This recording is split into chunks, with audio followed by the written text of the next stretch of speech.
Alright, this is Fakafon's review of Morrowind. Everybody remembers Morrowind, right? The towns, the wonders, the combat, the nudity.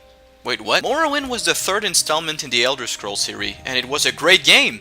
It was a vast game too. There were a lot of towns, there were a lot of people, there were a lot of quests. In fact, the map was so big, I never explored everything.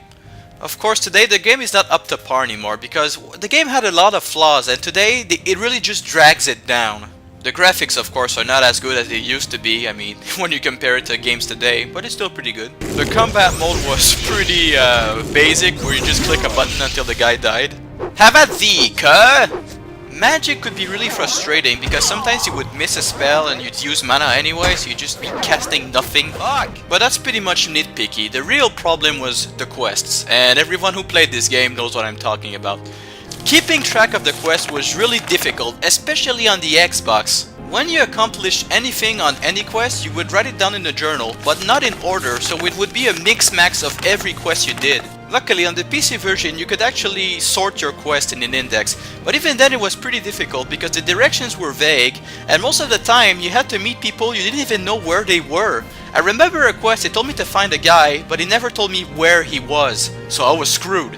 There was no hand-holding. If you wanted to do your quest, you needed to buckle the shit up and write it down somewhere or else you were screwed.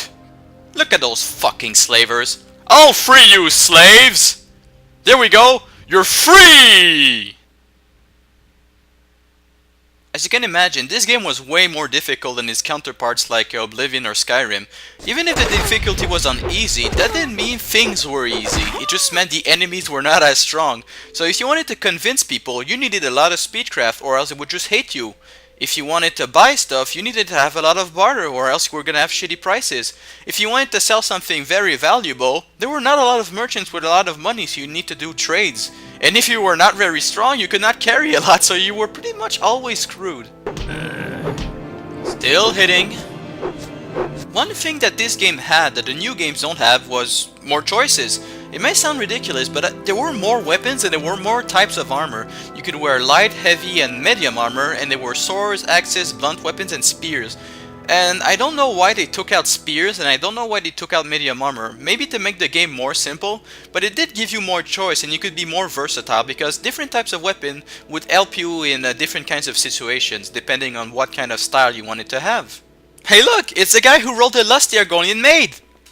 Wait, what? What? In Morrowind, there was no fast travel, so if you wanted to go to a town from another, you had to walk, or you could use public transportation. There were some kind of big creatures that would act as buses, and you would pay a guy to go to another town. Or if you were with the Mages Guild, you could go into a teleporter that would teleport you to other Mages Guild. So in short, you had to be clever when you were planning a route. Depending on where you wanted to go, you could use a boat, you could use public transportation, or you could use a teleporter.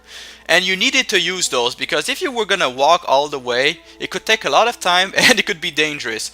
And I don't mean the creatures could kill you, but it could give you diseases very easily. And diseases are fucking annoying, you have no idea. Still fighting!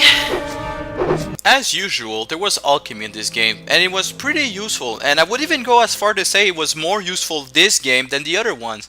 In this game, you don't find a lot of potions, and you don't find a lot of curative items or spells, so you had to do it yourself, and the potions in this game would be harder to create because you could actually fail creating the potion. However, they would be worth a lot of money, so even if you didn't need the potions, you would become rich, and even more than Oblivion. Hey, remember my Skyrim review when I said eating pearls was stupid?